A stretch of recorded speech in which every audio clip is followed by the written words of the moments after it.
Hello friends, नमस्ते, प्रणाम। विमल यादव, गुड्डी यादव लोकगीत चैनल में आप सभी फ्रेंड्स का स्वागत है। हम लोग बहुत ही प्यारा एक तीज व्रत क्लिप लेकर आए हैं। अगर अच्छा लगेगा तो लाइक शेयर सब्सक्राइब जरूर कीजिएगा और कमेंट बॉक्स में जरूर बताइएगा कि ये गाना आप लोगों को कैसे लगा। जी चलिए सुनाते हैं। बसा चावला शिवाजी आइले डमरू बजाइले हो ये गौरा के ही करेला तीज बारतिया के करी घरवा जाए हो ये गौरा के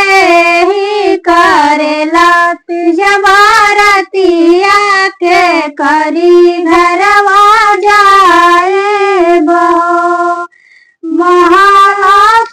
बोलली सीता ता सुनो गौरा माई हो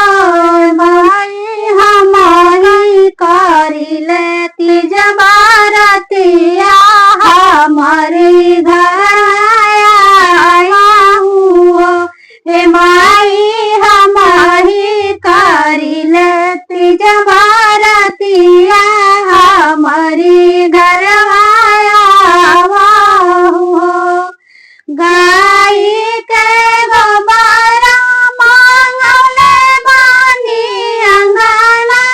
लिपौले बानी हो ये गौराई गजमाती चौका पुरौले बानी आसन लगौले बानी हो ए गौरा माई गजमाती चौका पुरौले बानी आसन लगौले बानी हो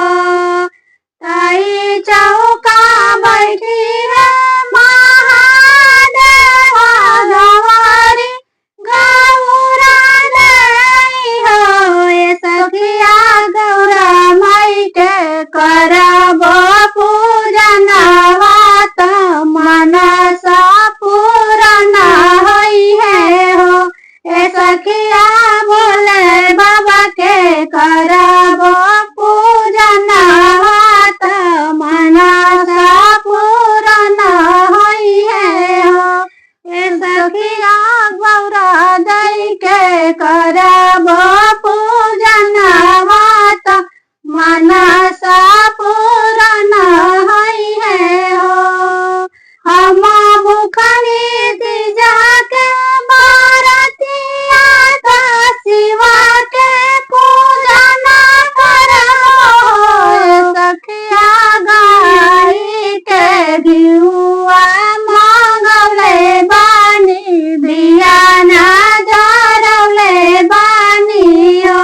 ए सखिया गाई के घिउआ मांगले बानी दिया ना जरौले बानी हो फला फला हरिया मांगले बानी शिवा के पूजना करब हो